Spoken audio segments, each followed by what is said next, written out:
Let's get started by using the built-in grooves to create a drum track for a song.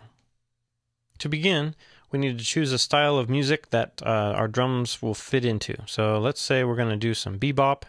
We'll open the preset menu here. Don't mess with the other menus yet that say styles, kits, and mixes. Those are subsets of what's included in the presets. So we'll stick with presets. And let's click on bebop. First one on the list.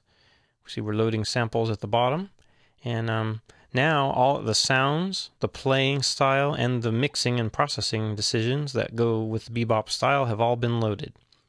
At the bottom of the screen, you see we have our keyboard section, and that's telling us the MIDI mapping of this instrument. So if you play a key on the keyboard, that's a C1, it's going to play the stop key. Or if you're going to play D1, that's going to play verse A pattern. There's a verse A pattern. These 3 octaves are dedicated to playing the built-in grooves. The next 2 octaves with the blue keys are dedicated to you playing your own grooves using MIDI notes. So if I click on those, as I move toward the bottom, they get louder. It's pretty cool. Those can be played from MIDI notes starting at C4 on your keyboard on up. So you can play all the different sounds in this kit from your MIDI keyboard. Then the yellow section below is to mute parts of grooves. So if I'm playing a groove here and I want to do a kick drumless breakdown, I can mute the kick. I've muted the kick part of the song. Now I'll bring it back in. You can use MIDI notes to do that as well. The white notes here are divided into 5 different sections, or 6 different sections actually. We've got the verses, so white notes, verses, patterns, variations, A through F. We start with pattern A, we move over here. Now we have a little bit different verse pattern. Maybe good for verse 2 or breakdown verse or something. The next section are bridge patterns.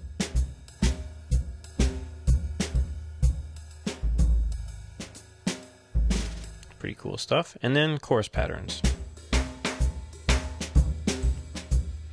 Above the white notes are transition notes. Those black notes are transitions. The first set on the lowest octave are intro transitions. So if I select a groove and hit stop, now we're ready with groove A, it's on tap, and if I hit one of these black notes in the first octave, Strike will play an intro and fill into that verse A pattern and even put a crash on the one beat. Pretty cool. The second set of black notes are dedicated to fills. So in the middle of a song, you'll fill. If you're playing a pattern and you hit one of these, Strike will play a transition and jump right back to the pattern you were previously on. And the final set of black notes are outros. If you're playing a pattern, you hit one of those, Strike will figure that you want to wrap it up here in the next bar, and it will play whatever fill fits the time that remains. And there's our outro, the end. So, how would we use this to make a song? Well, we just have to hit the appropriate MIDI note at the right time. A typical song might have a intro to a verse, so I'm going to preload my verse there. Intro fill. Now I'm in my verse. A little fill in the middle of the verse. Another variation here. And now I'm going to fill into the chorus. Now I'm in my chorus, in the middle of the chorus a fill. That was a big long one there. And then fill into the bridge. Fill back to the final chorus. And then outro.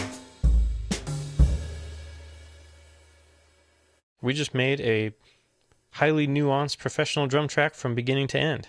That's pretty slick, without doing much programming at all, and being pretty sloppy with the mouse clicks.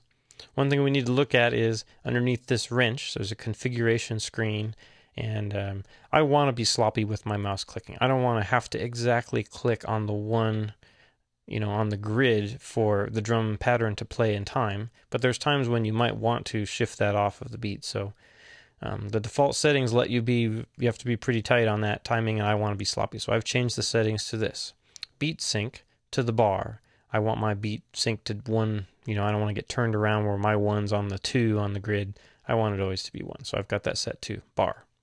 And then pattern change grid, I want that set to half notes. So I can press these keys as much as I want, but the transitions are going to happen from fill to pattern on half notes. And that keeps things kind of relatively under control. And then I have crash after fill turned on. I like that feature.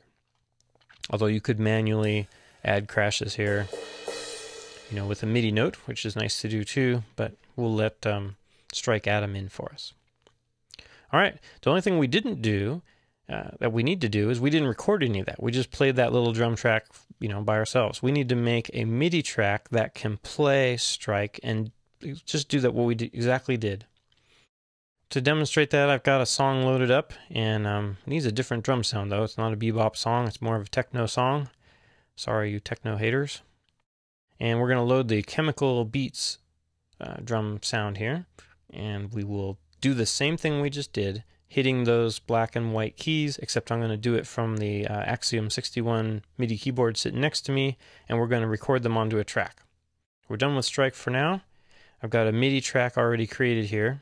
The output of the MIDI track is set to Strike channel 1. That will route those notes right to where they need to go. I'm going to go to the edit window, and we're going to record. We're going to hear 4 beats a click, and then I'm going to press one of the intro fill buttons to get us going. 2, 3, 4, press. Now I've got our verse pattern going. Maybe time for a fill. That was a pretty tricky fill. Another one. Now let's fill into a chorus sound. Time for another fill.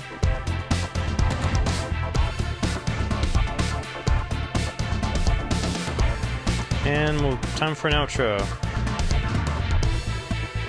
Big outro.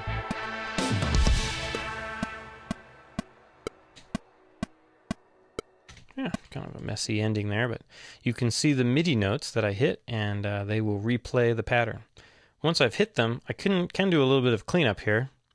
Looks like I accidentally hit 2 notes together. Yeah, I don't want that fill. I wanted the big, that one, the turbo fill right there. So let's listen to that fill now that I've edited it.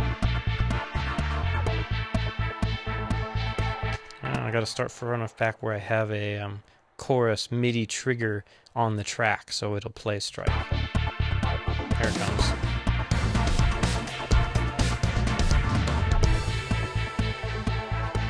There it is. There was our big ending. I don't think I even like this one. This one came too soon.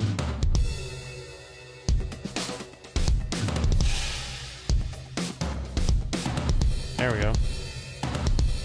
That's the one I wanted, and I really wanted that to happen here because I kind of want 2 endings. Let's see how that works. I moved it. We'll start back here. So we're going to have an ending at the beginning, and then the keyboards are going to keep going, and then the big kick drum wonder ending.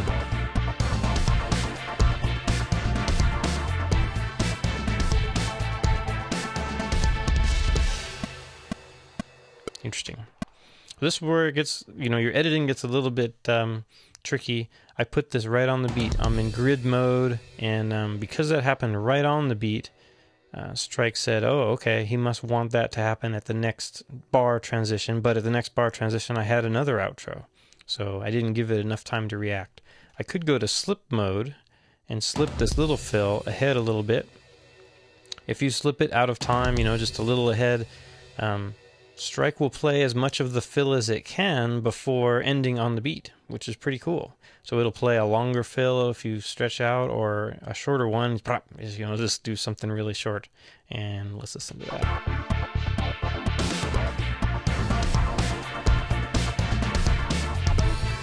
Here I just played a short fill, and now it's going to trigger the big one. There was the big one. Anyway, you can move those MIDI notes around to get Strike to do what you want it to do. You can see that the blue or purplish stripes in this track are the black keys. So it makes it easy to see what's a transition and what's a continuing pattern. That's basically it. That's how we create a drum track in Strike using the built-in patterns and MIDI notes.